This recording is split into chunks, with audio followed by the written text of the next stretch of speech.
All right. Welcome to the Organizedpreneur Podcast. I am Aldrima Harper, podcast launch strategist, online business system specialist, and host of the Organizedpreneur Podcast. And listen, I got to tell y'all, I'm so excited about this episode. We were kind of talking a little bit before we hit that record button about how we kind of geek out on stuff like tech and all that kind of stuff. And so hopefully if you're watching this, the replay of this, that you can still stay with us because we just may dive so deep that we may not be able to come back out. But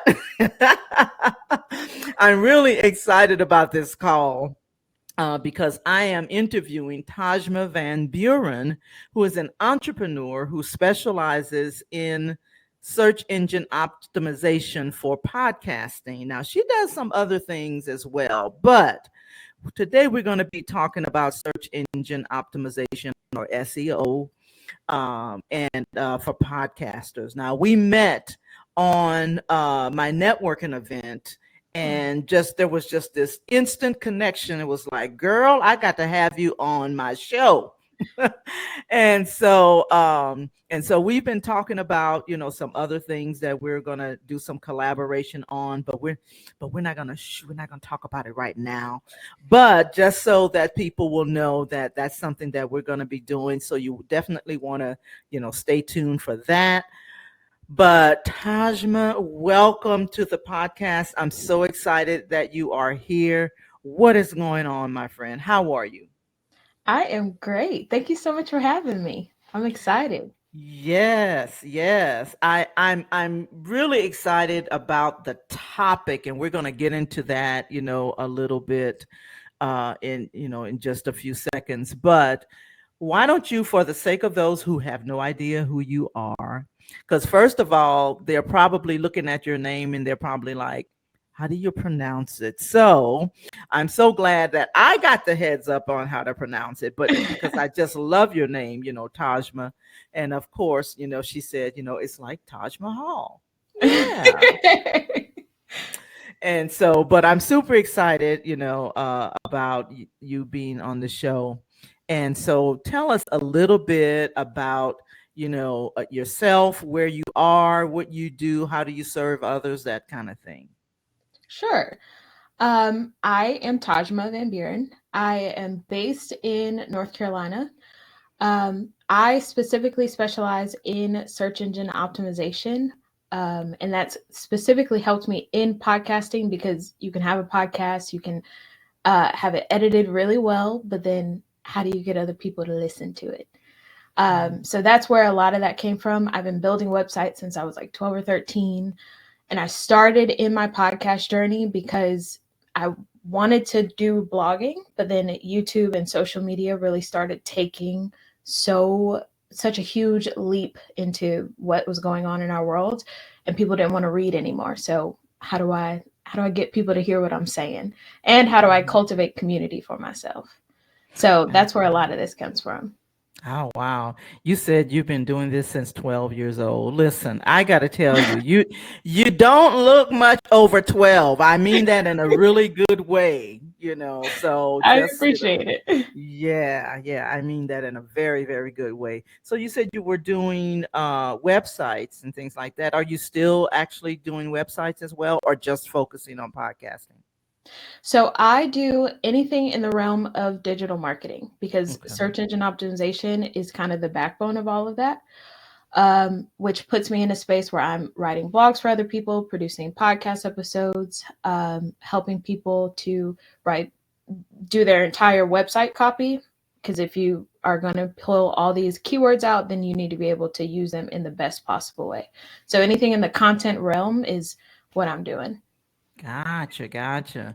So how is that going right now? Because there's, you know, all of these buzzwords, right? Mm-hmm. Like, content creators, content specialists, content used to mean something else. Like content Yeah. used to mean like there's this bucket and there's content in it, but, it's definitely the definition has evolved, over the years. But so how is that going? Like I know you serve, podcasters and you do websites. Is there a specific type of client that you serve?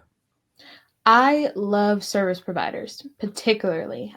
My entire family has grown up I've been around businesses, I've been around providers my entire life.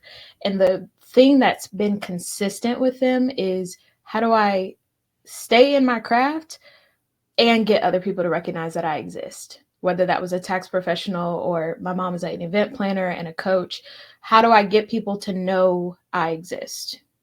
So I Mm. love being able to kind of just take that piece off of their plate, as far as, you don't have to post on Instagram all the time. Let me handle that for you. You don't have Mhm. to figure out how to optimize your entire website. I can handle that for you so that you can stay in your particular zone of genius. Yeah, yeah, I love that. Now, so did I hear you say that your family, you have a family of entrepreneurs as well? Is that what I just Down heard? to my 15-year-old sister. You know those little Wow. those dots, the diamond dots, I think they're called, where you can make like a little picture of whatever you want it to be, and they're produced with these little dots. Ah. She's been doing those for a while, down to she was asking, okay, well, I want to send this picture off to the website. How do I make sure that I can get as many of these as possible, because I'm doing all these chores, doing all this work in order to get this money? And I said, okay, well, why don't you figure out how to make it yourself? And she went and did this whole thing to figure out how to make it herself. Wow. So she's doing a lot of that information now. Wow, I absolutely love that because, when you it really piqued my interest when you said, you have a family of entrepreneurs. And because when you have that example in your life, it's like that's all you see. It's like, I don't know how to do anything else but be an entrepreneur. Now I can say for myself, I didn't really have that, but Oh, I knew that it was something that I wanted to do because, even as you said, your sister, at the age of 15, my first entrepreneurial endeavor was like when I was in junior high. But it was something that just, you know, that kind of, it was like that bug just hit me, and so, but I didn't necessarily have family, around me that did it. So I didn't have an example. So my journey was, all of the pitfalls and everything that I had to kind of learn on my own, right? mm, That it presents its challenges, but it's also sometimes a good thing, because sometimes you only learn, as you're doing it, right? a And huge so amount of error, trial and error, over and trial over and and error. over. Yeah, yeah. So as we're talking about entrepreneurship, and we're definitely going to get into, some of the other things, but so what are some of the things that you've learned over the years from being in a family of entrepreneurs? What are some, like, you know, like some things that maybe your mom told you, or, even your little sister probably told you? The lesson that sticks out the most for me is, don't be afraid to just keep trying something. Even if Mm, you try a whole bunch of different things, at some point you're going to land on the thing that really resonates with you. Before my little sister was born, I used to watch my mom. She's done like virtual assistant work and concierge and interior design. She has like over 20 years in corporate America. I've watched her try so many yeah. things over and over. This woman never goes anywhere without a book either. She could be going down the street to Wow. Food Line. She's going to have a book with her so that she can maximize her time and figure out what's the next thing that she's going to try, which really led her into a lot of the work that she does now, which is event planning. So I think a lot of times when you're talking to younger kids, at least when I was growing up, people are afraid to try different things because they don't want to be loud and wrong. But the experience that I've had is, I'm gonna keep trying it, or I'm gonna keep trying something, because either way that shows that I'm having some level of effort, and it's gotta work at some point on a Yeah. mathematical front. Yeah. So when you decided to launch your business, What did your mom say? I'm sure she was like, encouraging. I'm sure of that. But Yes. what did she say when you decided to launch your business? Dang. I haven't thought about this in forever. That was quite interesting. She asked a lot of the hard questions. Okay, are you doing this because you actually want to? Is this something? Mm, Are you doing it because other people are saying this? All of the hard questions. She's a tough kind of woman. Um, mm, and she said, okay, this is a huge decision. It's going to suck for a while, but wow. this is going to be worth it. And I'm in your corner. Down to the point of there are times where I'm talking to different people and there'll be a conversation that I have never experienced before. And I say, I don't know. Let me check with my advisors. She's my advisor.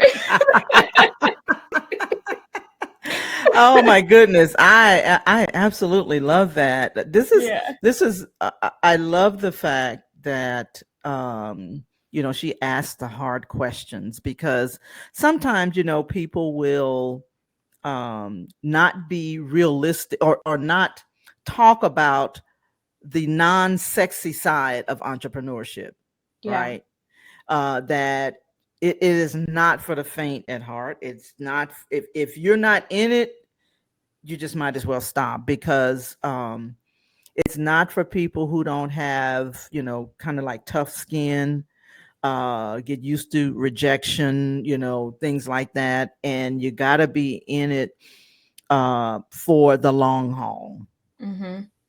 And so I'm glad that you have someone, that's saying, that you have an advisor, right? Yes. You have an advisor. I mean, that to me is like, the best scenario ever, is to have, an advisor, someone that's been through it, that's still, and that's still in the game, and so that is pretty cool.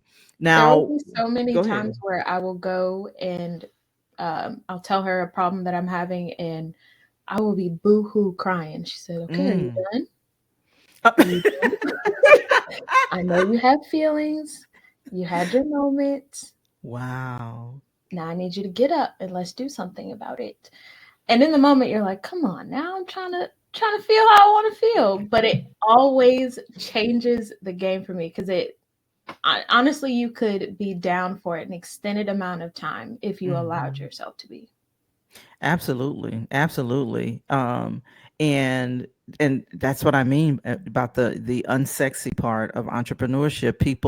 Because people see out there, people are showing their, big homes, or their Lamborghinis, or all of that kind of stuff. They don't talk a lot about, and maybe there's some people that's doing it now, but you know it's entrepreneurship is something that a lot of people aspire to do, or to be an entrepreneur. And because they see all of the, stuff out there where people, I'm grinding, I'm, whatever the Yeah. terminology is that they're using. But it's really, if you're not ready for it, I don't advise it, for anybody. Now, is it rewarding? Absolutely, it's absolutely rewarding. And um you know but there are certain things that people need to know, about entrepreneurship, if they are seeking it as, um you know this if I'm going in, I'm going in. And if that's what if they have to be ready for that, you got to be all in, is what I'm saying. And Yep. there's a lot of people, because there are statistics that show, that the what is it, the first 5 years or something like that, entrepreneur is the failure rate is high. Mm-hmm. But wouldn't you agree that this is the best time to be an entrepreneur? Ooh, the best time to be an entrepreneur. I think any time is really the best time to be an entrepreneur. Mm, Um, Anytime that you have a problem that you feel like you can solve, or you think, honestly, you think you could do something better than somebody else, that's the mhm. best time for you to go ahead and take the leap. Yeah. Regardless of age, regardless of access, if you think that you have the capacity and you're willing to take on that responsibility, like you said, um, I would take the leap. Yeah. Yeah. Now, how long have you been in business again? Because I love this. Go ahead. 2 years. Uh-huh. I've Yeah. been in Yeah. business for 2 years. Yeah. September 17th actually will be the anniversary. So that was Ah, very that funny that is, you said that. yeah, yeah. That's when the show is going to air on the 17th. Yes, yes. So, so having said that, so it's been 2 years. Mhm. So, what would be like the worst slump, like the worst time in your entrepreneurial journey? What has been like the worst, um, time in that you can say, you know what, in the past in 2 years, I've never had this happen. Can you think Mm. of anything That has happened already. that has happened? Yeah, that has happened. I think there is a phase, from what I can tell, I've experienced it and I'm watching other people go through it. I think Mm-hmm. there is a phase that most entrepreneurs go through where they start comparing what they're doing to other people and almost Mm-hmm. mimicking other people's services. And Mm-hmm. that's as long as you want it to be. But it's a hard curve to go under. Specifically for me, in a space where, unfortunately, on the web development side of things, there's a lot more. There's not as many people that look like me that do this kind of work, Mm. from what I Gotcha. can tell anyway. Mm-hmm. So if you start comparing yourself, I remember I was looking at other people who do digital marketing or do podcast work or anything of that nature, and I was like, okay, well, that seems to be working for them. Let me try that. But Mm-hmm. I don't know if that actually is working for them, because it just because someone gets 100 likes on something doesn't mean that they're making any money from it. And that, That's at the end right. of the day, that's what we're in the game for. Mm-hmm. So that phase of, it was probably like 6 to 9 months of me being like, okay, this seems to be working for somebody. How do I how do I make this work? But then I had to dial it back and say, okay, what is in your capacity to do? Because one, you're comparing yourself to other people that are probably 2 to 3 times your age. But then two, you're comparing yourself to people that have more than just themselves in their business. They have other people that can handle all of these other things, which is very unique, especially to service providers, because oftentimes we're using our intellectual property and we are the only person within our business. Yeah, yeah. That is so true. I mean, I think like, so as a professional organizer, which is, what that was the longest run for me. And I can tell you now, I've started a lot of different businesses. Okay. And so some that was like, I want to do this, so, and some, I made a little bit of money, for a while. And then I decided, I was like, I don't like doing this. This is not fun. Um, this is not, I did not even like the clients that I was getting, the type of clients, Yeah. and so, and I think that's definitely something should look at, when you are starting. And I guess, like, for me, if people, you got it, there's certain things that you should think about before taking the leap. Like, of course, um, what kind of services you want to, you're going to provide. Are you passionate about it? Um, is that something that you can do or have done, Right. to help someone else? Are you in it for the money? Are you, Hmm. all of those things, you have to, consider when you are entering into that space, because it's definitely gonna determine how successful you are. Not so much in terms of money, Yes. but success in terms of, are you serving the people well? Are you, you know thinking about your level of integrity? Are you serving them at a high level? And the reason that I brought all that up, because I've gotten to the point now where, even in 20 years of being a professional organizer, I know the things that I don't want to do, that I don't like to do. Like, I'm not going to anybody's house anymore. I don't want to, those are not the type of clients that I want. And so, and even in the 20 something years of a professional organizer, there were years before that, where I was trying different things, but I had to come to a place where, like, it was the process of elimination. Yeah. It was like, this checks, okay, yeah. Is this something that I can do? Is this something that I love doing? Are these the type of clients that I want to serve? Can I serve them at the highest level? That kind of thing, right? Are there some things that you think of when you started your journey? Were there some things that you had, like, was there a checklist, or what? How did you, I guess my question is, so how did you decide on what you decided on? A whole lot of trial and error. It took me to say, okay, I know this, it might be like a therapy throw in, but oftentimes the thing that we did when or at least what I'm finding, the thing that we did when we were younger is probably the thing that you would need to be doing right now, or at least the way that you were going about it. And I forgot that I spent all this time building websites. I forgot I spent all this time talking to people and pulling out the best versions of them, even if they felt like they didn't have the best version of them to present. Yeah. So I had to think back to that. It also took me a whole lot of, I didn't start out with, I knew I wanted to be an entrepreneur, but I did not start out with websites or podcasting. I actually started out with doing photo booth rentals. Oh, wow. Okay.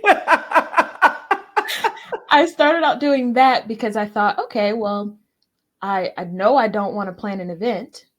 Even though I have a mom that's able to do that, I know that the mechanics of what it looks like. I know I don't want to do that. I had a list of things that I knew that I did not want to do. And then I kept seeing these 360 photo booths. And I kept thinking, okay, that's really cool. But at some point, once you experience the 360 photo booth once, it's kind of the same thing over and over.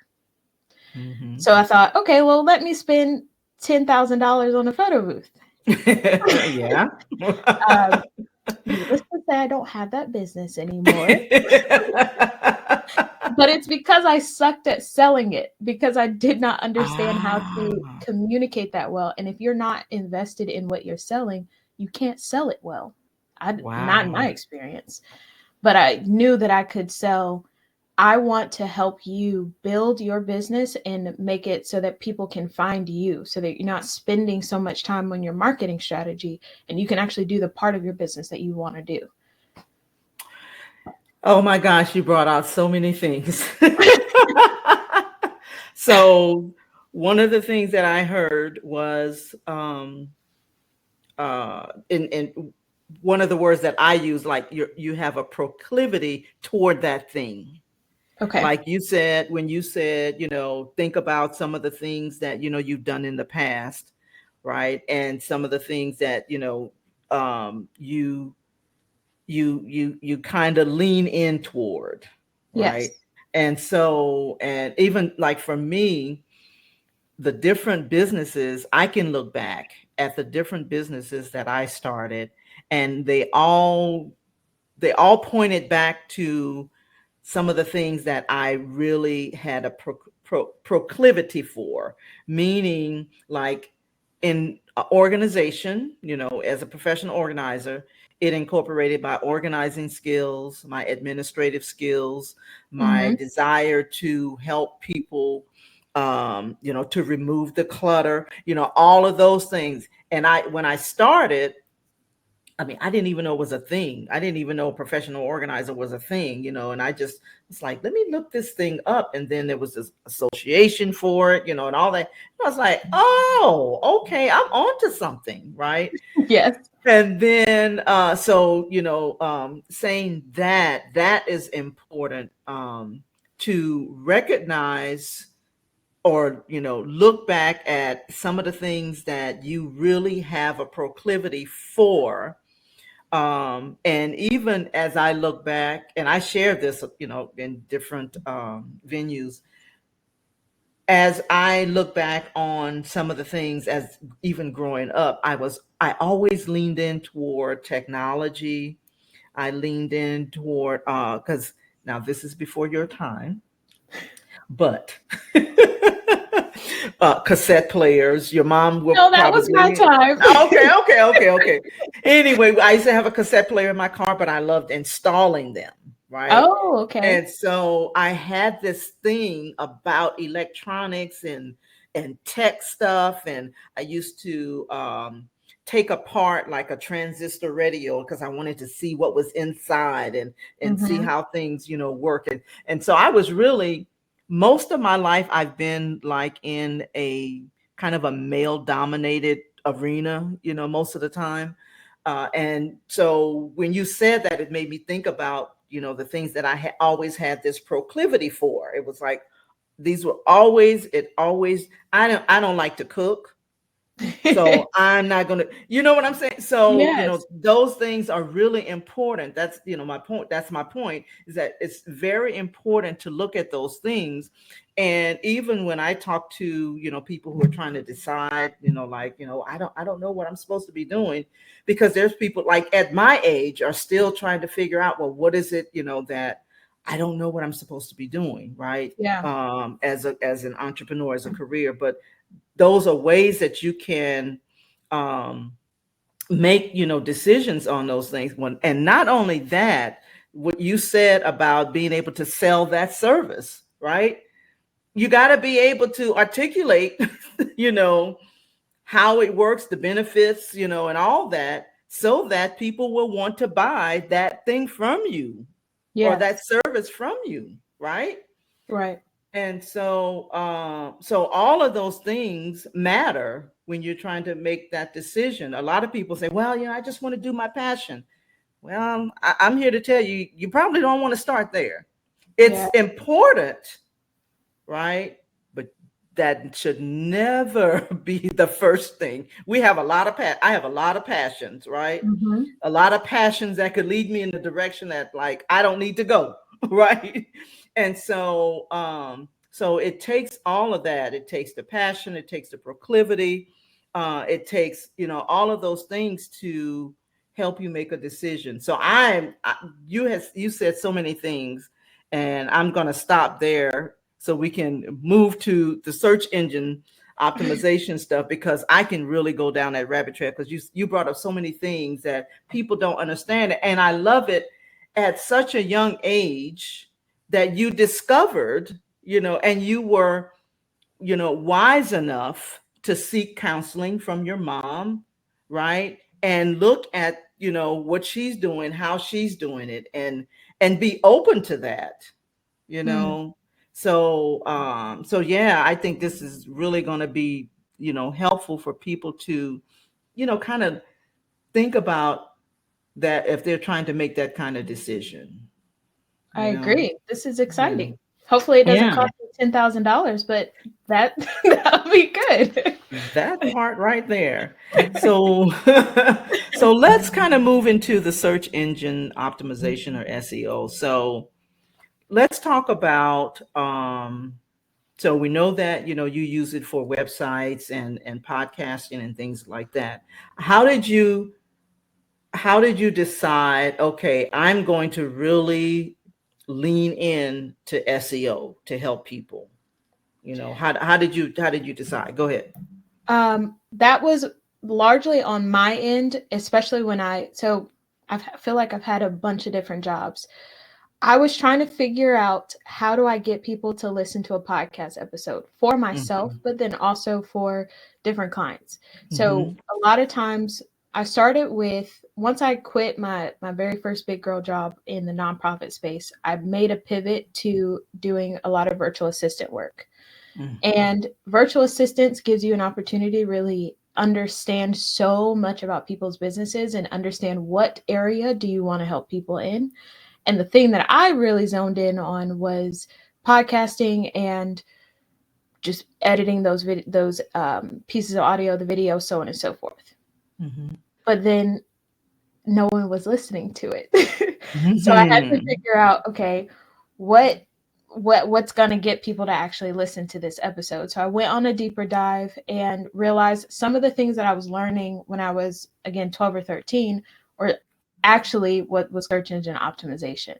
Mhm. Um, so I started absorbing all of this information.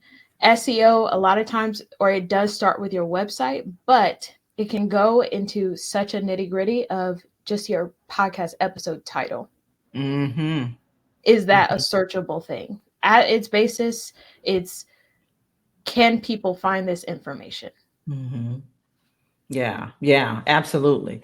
And I think because I was actually just talking to my clients, we had a group session yesterday, and I was telling them that if we don't get the title and the description of the podcast right, Mm-hmm. nothing else is going to work. In other words, they're not going to find you because they're not looking for Aldrima, right? Nobody knows Aldrima. And Right. so it's like it's because a lot of people come to me and they want to know, well, what kind of equipment do I need? They want to Mm-hmm. know is the right microphone, and all kinds of things, and I say that is not where we're going to start. We have got to start with who do you want to, determining, just like in business, who do you want to Yep. serve, your audience, and then making sure that the content that's in the packaging, which includes the description of the podcast. If they can't find you based on those words, they're just never going to find you, right? 100%. And Yeah. even the bigger podcasts, the top 100 podcasts, they are doing that. I don't know if they know that they're doing it, but they're doing it on a strategic level. I was looking at Brene Brown. She has a podcast that didn't, she hasn't even put an episode out in 2 years, I want to say. And Mm. that particular podcast at the time, maybe a month ago, was still in the top 100 podcast for entrepreneurship, I believe. And it's all Mm. based upon really good SEO work. You can put out one episode, but what goes along with that between the title, the description that you mentioned, what other pieces of content really push that one episode out there? She had Mm. America Ferrera on her website, and America Ferrera's name was not in that podcast title because we love Ugly Betty, but Right. what is she offering?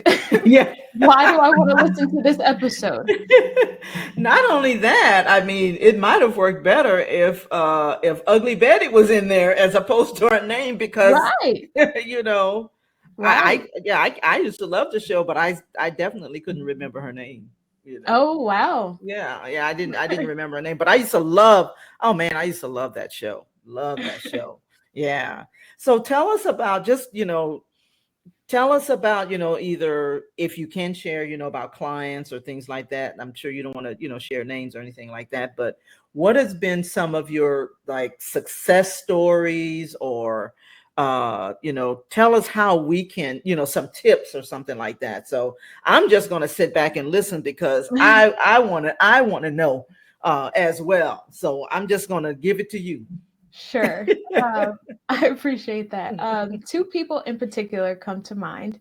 They are both lawyers. One is a woman, one is a man, and they have dramatically different branding. If you, I'll say her name on the thing. So one is Erin Gerner, and Erin, she has a podcast called Powerhouse Lawyers, and that she specifically talks to people, to women lawyers that are looking to make the most of their law life. They're experiencing a whole lot of burnout, a whole lot of imposter syndrome. Um, how is she talking to them? How is she helping them? And she coaches them, has a retreat, so on and so forth. She, within her very first year of podcasting, I think within her very first year of podcasting, she reached 2,000 downloads and averaged about 5,000 website visits per month. because of the work that we did as far as being targeted in literally just having a blog post for every single episode and having an episode title that is very targeted. Whenever you see her push out a particular episode, her little funnel is episode goes out on Tuesday. You're going to have a LinkedIn newsletter that then gets copied and pasted. The exact same information gets copied and pasted onto her blog post. You didn't have to spend all this extra time creating completely different pieces of content. And that has dramatically changed the way that she works. Her own ads are in her podcast episodes, and that's been incredibly helpful. Her open rate and her emails are a reflection of that as well. So this is a content ecosystem that you're creating. People are able to find your information. If they're looking for information about women experiencing imposter syndrome, she's going to pop up. Women lawyers experiencing imposter syndrome, she is one of the people that are going to pop up because she uses that language over and over and over throughout her content and throughout her website. The other part is she did a really good job even before I came along. Whoever built her website was really good at putting a bunch of different pages in there. A lot of times we like to have one pagers on our website, but you actually kind of need a bunch of different pages that are linking toward each other. So if you have a blog post that mentions something about a previous blog post or a previous podcast episode, link it to there, because it tells search engines, oh, this content is being updated all the time. Somebody is linking this. This is valuable. Let's push more people in this direction. And search engines can trust you. So that's been incredibly helpful on her end. And that's not even a whole overhaul of what she could be doing for her podcast. Then Gary, and I love talking about Gary particularly because his information is very unsexy. He is also a lawyer. He also coaches lawyers. I don't know what's going on with the lawyers, but their analytical mind, they need some help, but then they also have people that are wanting to capitalize on the information that they have. At first, when I saw his information or saw his podcast episodes, I didn't get it. But then when I slowed down to really understand, his podcast episodes, the episode titles are not sexy at all as far as catchy or making people double take. They're very straightforward. You want to know how to beat overwhelm or beat the what is it called? The billable hour. This is the episode for you. I'm not playing any clickbait. I'm talking about the billable hour here. Click this episode. I'm talking about how this person switched their law firm to only focusing on family law. Click this episode. He's going to talk about how exactly he did that particular thing. So overcomplicating our topics is probably one of the worst things that you could do for search engine optimization. They're the two people that I think of the most because they're doing it very, very well. Wow. That's really, I was, as you were saying that, I was a couple of things that I, had written down. So, the first client, you were saying she has her own ads in her podcast. I get people asking me about how do I get sponsorship, right? And I'm always like, you sponsor your own stuff. Yep. And because I was even reading, because you and I talk about newsletters and stuff like that on podcasting. And I was even reading, this might have been a few months ago, where there was one particular platform that was actually they were discontinuing allowing people to have those sponsored ads in their episodes. And I don't remember if it was they were discontinuing it, but what they were saying was that people are so tired of those sponsored ads in episodes. Like when you look at like YouTube, like you could be watching something on YouTube and it's like you just interrupted something. I had leaned in on it, And so, but yeah, so, sponsoring, your own episodes and your own podcast, and you can do it in a way where you just kind of you lead into it, or you Mm-hmm. casually you mentioned, if it's a topic, that you're something that you're talking about, and you say, well, and by the way, this is something that I always teach to my clients, if you're interested in that, you can go to blah blah blah, that kind, and then you keep on with the content. Like, by Yes, the time they figure out look, by the time they figure out you just plugged your own ad in there, you're already gone. right. And they already have the item that you wanted them to have. Exactly. Exactly. So I think, a lot of people, are always, they're that's one of the, I don't know, do you get that question a lot about, how can I get a sponsor? Yeah. Is that, yeah. Because a lot of people, especially as entrepreneurs, we want to figure out what's the return on investment for something like this. And it's a lot of Mhm. upfront work to have a Yeah. podcast for Yeah. your business. Yep. No exaggeration there. Yeah. But your podcast is like the billboard that you own by yourself, and you're Yeah. able to push it out there over and over and over. Hmm. And not to mention, it offers an opportunity for, if you were to get a whole bunch of downloads at one time, you've already shown other businesses what it looks like to have an ad from you. So they're not having to figure out, um, okay, well, I want to get her to talk about this piece of, I don't know, mop. Hmm. What is that even going to look like with her talking about that thing? Well, I showed you Hmm. this is Hmm. the breadth of example that I can do, because of course I'm going to pitch myself and my stuff Yeah. better than anybody else's. Imagine what I can do for yours. Yeah. Yeah. Yeah. I love that. I absolutely love that. Now, you also mentioned, about blog posts and things like that. And so, I definitely get it with the blog posts, and it's a lot easier to do those now, especially when you repurpose content. Hmm. Now, before I got, because I am not a blogger, I do not, even profess that I am a writer, per se. So I used to always associate that, when people say, well, you repurpose, or if it's in your blog or something like that, people will find you and that kind of thing. And so I resisted that strategy, to make my stuff more searchable. Sure. But now, I mean, it's even easier, to do. Wouldn't you say?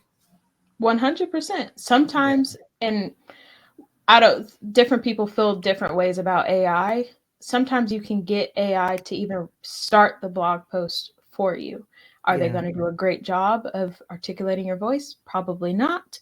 You'll have to Right. go in and refine things. Yeah. But it does speed up the process just a little bit for you by pulling out the main points that you talked about. And Hmm. I think it's important to note that your blog posts on your website aren't for people to actually read. It's for search engines to read. Oh, that's good. Yes, because search engines, the prime piece of real estate that search engines are crawling the internet for are the actual words that you are putting on your website.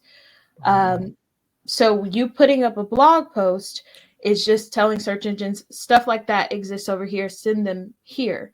And the best Hmm. thing that you can do is then embed whatever video or podcast episode in the middle of that Hmm. write up, so that really when I see that there's a video or a audio version, I'm gonna listen to it, which only Hmm. helps you to develop more of those downloads and so on and so forth. Right. That's what they call the hook. Yes. 100%. Yes. And so, yeah. But yeah, so, and that's something. So I mean, I'm getting so much, like, when you talked about, having different pages, Hmm. and your blog post and things like that. Don't even go look at my website, because it definitely needs help, but because I haven't focused on it, but now it does motivate me to actually focus on that a little bit more. Yeah. as far as SEO is concerned. And the other thing, as far as downloads, because I like when you're in this podcasting space, people are always counting their downloads, right? It's like, oh, I just got, 1,000 downloads. I just got, 2 million downloads or Yeah. whatever. How important is that to use as a metric, like, a key metric? I think it's as important as you want it to be. Mm, And I say that from the perspective of what do you actually want out of podcasting? Is it the actual downloads? Because that doesn't always translate into money. One, but then it also doesn't mean that people got anything of value from your podcast episodes. There's a whole bunch of podcasts out there that talk about relationships and 50-50, and it's a whole bunch of drama. mm-hmm. That person may have a bunch of downloads, but they're not really feeding the people that are listening to that particular episode. So good. It's not really a metric that I really love. To me, it's kind of a vanity metric. I was going to say that. Yes. I'm so glad we had this conversation. Go ahead. Not only that, but a lot of times the people that actually listen to your podcast episode are the number is going to be smaller than the people who may be following you on social media, or they may be engaging with you in your emails. Mm-hmm. Because you're asking people to spend 40 minutes up to an hour, however long your episode is. That's Mm-hmm. a lot of time, and they need to be able to feel invested with you. So I mostly focus on what metric actually matters to you and why are you actually tracking it. Downloads Mm-hmm. matters more if you are looking to pitch your podcast to bigger brands and other businesses for them to buy ad space on there. But a lot Mm-hmm. of times for people that you and I work with, as far as I know, we're not really looking to get that out of podcasting. We want to nurture the relationships, get people to understand what our personality is like and what it's like to Mm-hmm. work with us, so that Right. then it makes that conversion rate to actually spend deeper time with us a lot easier. Yeah. Yeah. Yeah. Oh my goodness. This is just so good. So good. So good.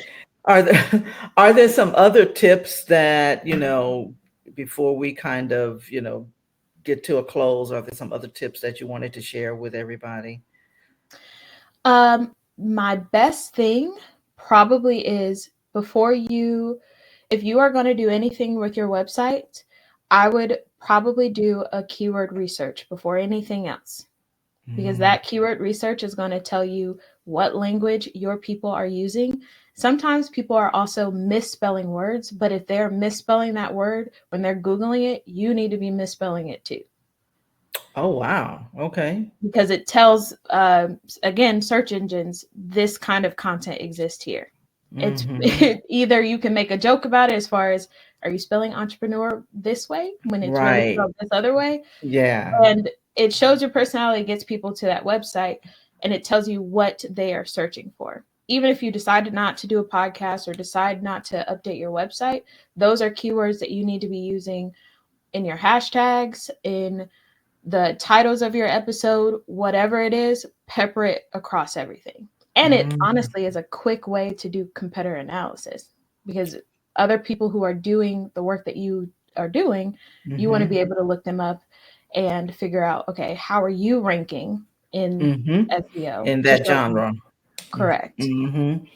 Yeah, that is actually one of the things that I will do with my clients is when they tell me, like, some of them may already have a podcast, and some of them have not launched their podcast, but they may be in a place where it's like, I stopped, and for a little while, but I'm thinking about relaunching it or whatever, or restarting the podcast. And some of them have never started a podcast. So, but if they have one and they're trying to restart it, I will go and look in, like, Spotify, or some of the platforms, and listen notes, and to see if they come up in that arena, in that genre that they're trying to be found in. And so, and when I mean, I did it for mine, and so, and when I did it for mine, I had to go back and tweak a few things because of the word organize, Oh, yep. right? Yeah. And so it brings up mostly it brings up some of the stuff that I used to do, like declutter, Okay. things like that, and professional organizers. And so, and to be honest with you, I really kind of struggled for a while, with keeping my podcast titled Organizepreneur, Organizepreneur Podcast. But I haven't felt the release from God yet to do anything, and so that's why Mhm. I haven't. And so, because I still do it, I just do it in the online space. Yeah. And so, but definitely, yeah. I hope whoever, if they're listening to this thing, I hope they get this, because this is some juicy stuff. This is some juicy stuff. I am just like, yeah, yeah. Because now I'm like, I'm thinking about, the blogging thing, because I repurpose everything, Yeah. and I definitely do newsletters, or in emails, uh, Hmm. because I think you and I had talked about that before, where it's like you're not fighting an algorithm in emails, Yep. right? And podcasting, you're not necessarily fighting an algorithm, but you're fighting a lot of different competitors, if in certain spaces with your podcast, and if it's not positioned right, people are just not going to find you. you know Right. yeah, That's true. yeah. I like to break it down to what people are spending either their attention, their data, or their money with you. And it when I figured it out, it changed the game for me. Ah, And you have to figure out this particular piece of content. What do you want more? Their attention, their data, or their money? wow, The that social media is more about their attention. But if you bring them into your fold of like your email newsletter and onto your website, you're getting their data. man, that right there. It changed the game for me. Wow, wow. Oh my goodness. And people don't necessarily think. I know. I can't even say I was thinking about that. But that All of is it is so good. valuable. You just got to figure out what's most Yeah. important to you at that particular moment. It can't all Wow. be three at the same time. Wow. Yeah. Yeah.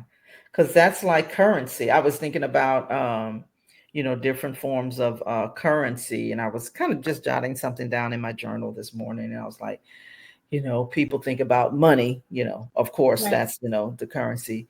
But, and this is kind of off topic, but kind of piggybacking on, what you're saying, uh, from a different standpoint, Sure. money is a currency, peace is a currency, 100%. time is a currency, and attention is a currency. Mm-hmm. Because if someone steals your peace, somebody can actually steal your peace. Like, Yes. peace is as valuable, or even more valuable, than money. Yes. And we already know that time is extremely valuable, more valuable than money, because you can't get that back. Right. So people, from that standpoint, people need to think about, what kind of currency they want to exchange, for certain Right. things. Do you want to, let somebody, steal your peace? So, but anyway, let's get back. I want to so what are some things that you're working on that you want people to know about? The workshops I do every second and third Thursday of every month. The one Mhm. that is most important for other people are search engine optimization for podcasts. That's where I walk you through how do you do the keyword research that I was mentioning. Mhm. If you don't do anything else with podcasting or anything, that's probably the space, or it is the place that you would want to start off off rip. automatically. It's kind of like creating the first aspect of a client avatar, but you got to figure out what language they're using first. So that's the most important thing. Gotcha, I walk you through that entire process. Gotcha. Oh, that is so exciting. Because I don't, even as you and I had talked before, I had said, I know enough to be dangerous about SEO, just enough to be dangerous. And so, and I'm still learning. That's why I wanted to have you, on, and because I think it's so important, for people to focus on what's going to lay the best foundation for their podcast.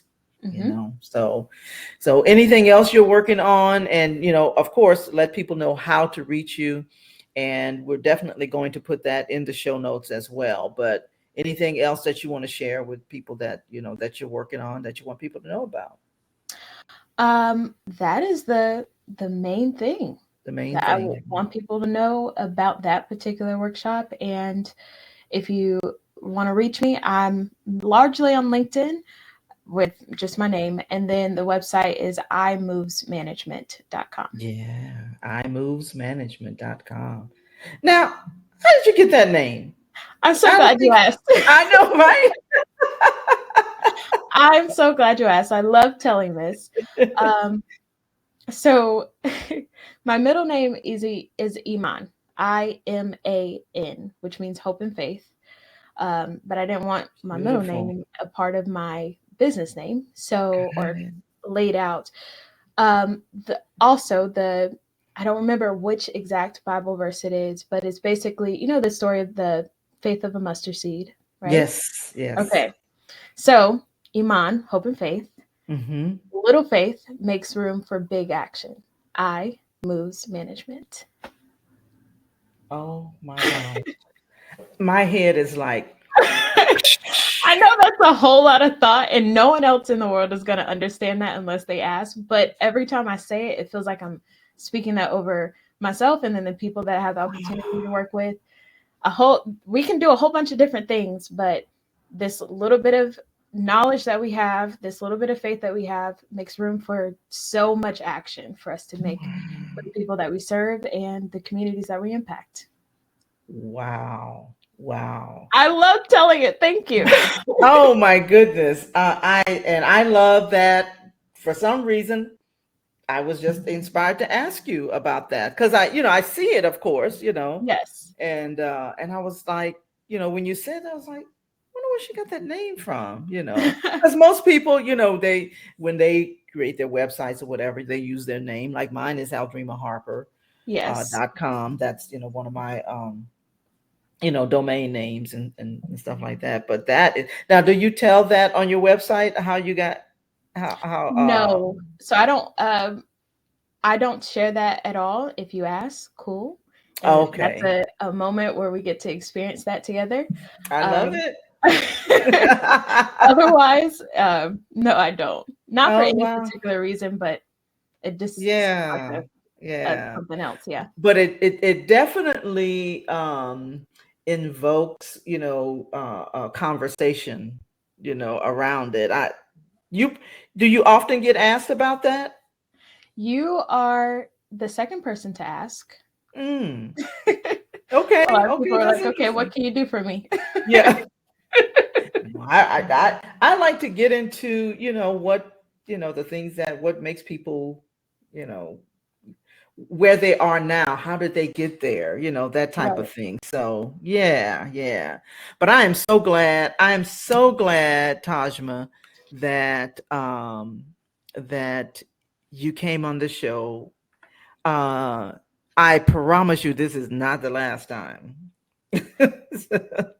And so, just for the sake of the audience, you definitely want to go to imovesmanagement.com. imovesmanagement.com. Again, it's going to be in the show notes. You want to connect with Tahjma, and especially regarding the workshops. That's on the second and fourth Thursdays of the month. Third. Second and third. I'm sorry. Second and third Thursdays. I knew it was Thursday. Second and You're third good. Thursday, of the month. You definitely don't want to miss those workshops. I know you got something out of this episode because I certainly did. And so I thank you so much for coming on the show, and thank you for blessing me, and blessing those that's listening to the show right now. With all of the information and the insight, so much for a young person. I mean, so much wisdom. And I know, of course, your mom would be like, well, I had something to do with that too, Yes, I was just about to say that. So when she watches the episode, hopefully, she'll, that we don't want to neglect the part that, she had something to do with that. So yeah. Yes. So mom, good job. Good job. But definitely we'll be back, with other episodes, because I love talking about, these type of things. I love talking about faith. I love talking about entrepreneurship. I love talking about, geeky techie things, and all that kind of stuff. So who knows what we'll be talking about next time. So you definitely want to tune in to the future episodes. Thank you all for joining the Organizedpreneur podcast. This is Aldrima Harper signing off for now. Happy podcasting, everybody. Bye.